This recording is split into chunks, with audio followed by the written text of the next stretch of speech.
السلام علیکم رحمۃ اللہ وبرکاتہ۔ ناظرین دیکھیے، دنیا میں اللہ تعالیٰ نے ہمیں بہت ساری نعمتوں سے نوازا ہے۔ مال، صحت، رشتہ دار، گھر، عزت اور بہت کچھ۔ لیکن ان سب میں ایک سب سے عظیم، سب سے انمول اور سب سے قیمتی تحفہ ہے ہدایت۔ جسے اللہ ہدایت دے دے، سمجھ لیجئے اس کی دنیا اور آخرت دونوں کی کامیابی مل گئی، اور جسے ہدایت نہ ملے، چاہے اس کے پاس دنیا کی ہر چیز ہو، وہ سب بیکار ہے۔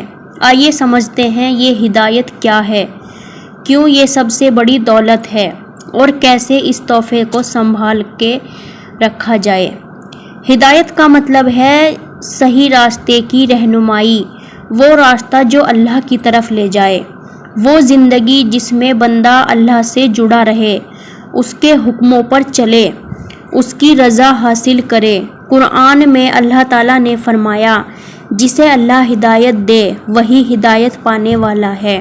یعنی ہدایت صرف اللہ کے ہاتھ میں ہے، نہ کسی شخصیت، نہ کسی دولت اور نہ کسی عزت میں ہدایت چھپی ہے۔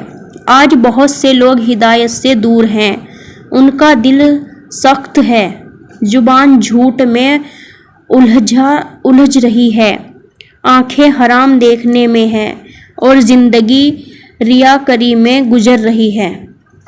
لیکن جسے اللہ نے ہدایت دے دی، اس کا دل قرآن کی باتوں سے رو پڑتا ہے، اس کی زبان ذکر میں سلگتی ہے، اس کی زندگی سنت کا عکس بن جاتی ہے۔ سبحان اللہ، کیا تحفہ ہے یہ ہدایت!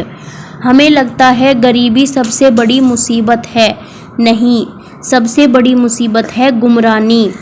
حضرت نوح علیہ السلام کا بیٹا حضرت لوط علیہ السلام کی بیوی، دونوں انبیاء کے گھر پیدا ہوئے، لیکن ہدایت نصیب نہ ہوئی۔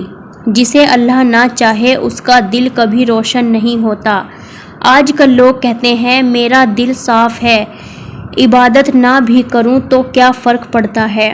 لیکن یاد رکھو، ہدایت وہ روشنی ہے جو دل کو صرف اللہ کے ذکر سے چمکاتی ہے۔ اگر ہدایت چلی گئی تو بندہ اندھیروں میں کھو جاتا ہے، پاپ اسے اچھا لگتا ہے اور نیکی بوجھ بن جاتی ہے۔ روز ہم سورہ فاتحہ میں کہتے ہیں، اہدنا الصراط المستقیم، ہمیں سیدھے راستے کی ہدایت دے۔ یہ ثابت کرتا ہے کہ ہدایت کوئی ایسی چیز نہیں جو ایک بار مل جائے تو ہمیشہ کے لیے ہو جائے۔ نہیں، ہدایت کو سمجھنا پڑتا ہے، سنبھالنا پڑتا ہے، اس کے لیے دعا کرنی پڑتی ہے، اور ہر وقت اس کی قدر کرنی پڑتی ہے۔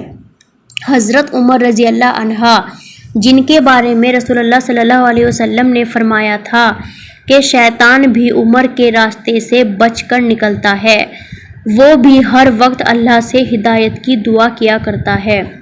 تو سوچئے ہم اور آپ کتنے ضرورت مند ہیں اس ہدایت کے۔ ہدایت ملنے کے بعد ذمہ داری بڑھ جاتی ہے۔ ہدایت مل جانا صرف ایک شروعات ہے، اس کے بعد بندہ امتحانوں میں ڈالا جاتا ہے۔ کیا وہ اس روشنی کو زندہ رکھے گا؟ کیا وہ اس پر عمل کرے گا، یا پھر دنیا کی چکا چوند میں بھول جائے گا؟ اللہ تعالیٰ قرآن میں کہتے ہیں، جن لوگوں کو ہدایت ملی ہم ان کی ہدایت اور بڑھا دیتے ہیں۔ یعنی اگر آپ ہدایت پر قائم رہے تو اللہ اور راہیں کھولتا ہے، علم ملتا ہے، سکون ملتا ہے، اور سب سے بڑھ کر اللہ کا قرب ملتا ہے۔